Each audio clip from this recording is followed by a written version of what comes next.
Hoje é sobre sabedoria e maturidade. 1 Coríntios capítulo 3, versículo 1 até o 4, que diz assim: Irmãos, não lhes pude falar como as espirituais, mas como as carnais, como as crianças em Cristo. Dei-lhes leite e não alimento sólido, pois vocês não estavam em condições de recebê-lo. De fato, vocês ainda não estão em condições, porque ainda são carnais, porque visto que há inveja e divisões entre vocês, não estão sendo carnais e agindo como mundanos? Pois quando alguém diz, eu sou de Paulo, e outro, eu sou de Apolo, não estão sendo mundanos? Paulo escreve a sua primeira carta aos Coríntios para uma igreja rica em dons espirituais, mas pobre em maturidade. Embora Deus tivesse abençoado aquela comunidade, ela estava dividida pelo orgulho e disputa e pelo favoritismo. Alguns diziam, eu sou de Paulo, outros diziam, eu sou de Apolo, e alguns até se identificavam como outras pessoas. Essas pessoas, em vez de terem Cristo como o centro de suas vidas, elas estavam transformando os servos de Deus em motivo de competição. Paulo diz que os irmãos de Corinto eles estavam sendo carnais. Mas o que significa ser carnal? Ser carnal vai muito além do que apenas cometer pecados visíveis.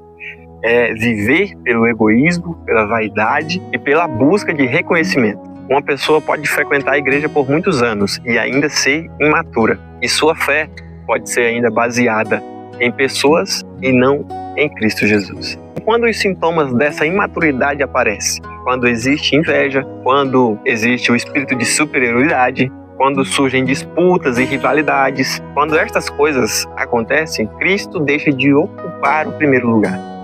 E Paulo dá o exemplo de um bebê, dizendo que deu a eles leite e não alimento sólido.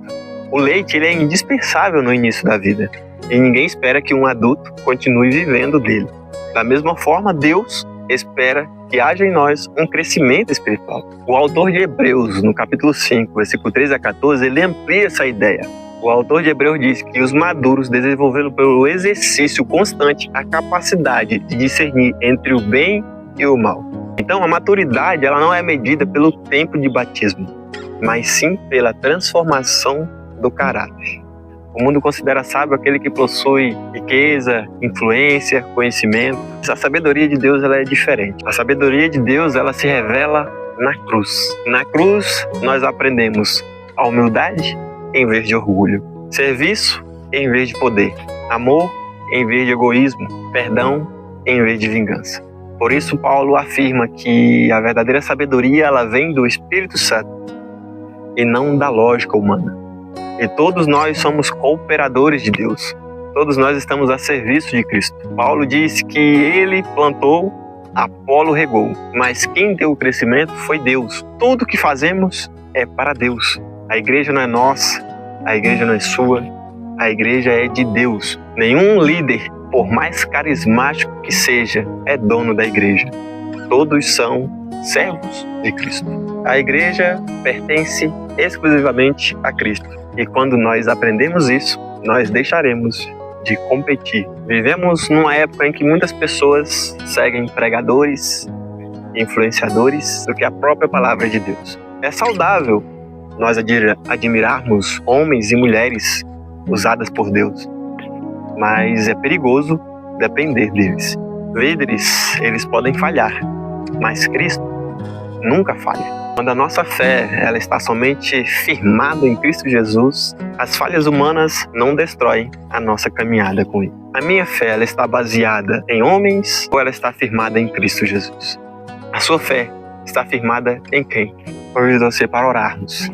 Querido Deus, obrigado pela Tua palavra, obrigado pelos Teus ensinamentos desta lição.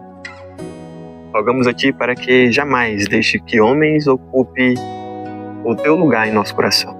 Que somente o Senhor Jesus Cristo seja o centro da minha vida e que Teu Espírito Santo possa nos guiar no conhecimento e que possa haver em nós um crescimento espiritual e que haja em nós maturidade. É o que te pedimos e rogamos em nome de Jesus. Amém.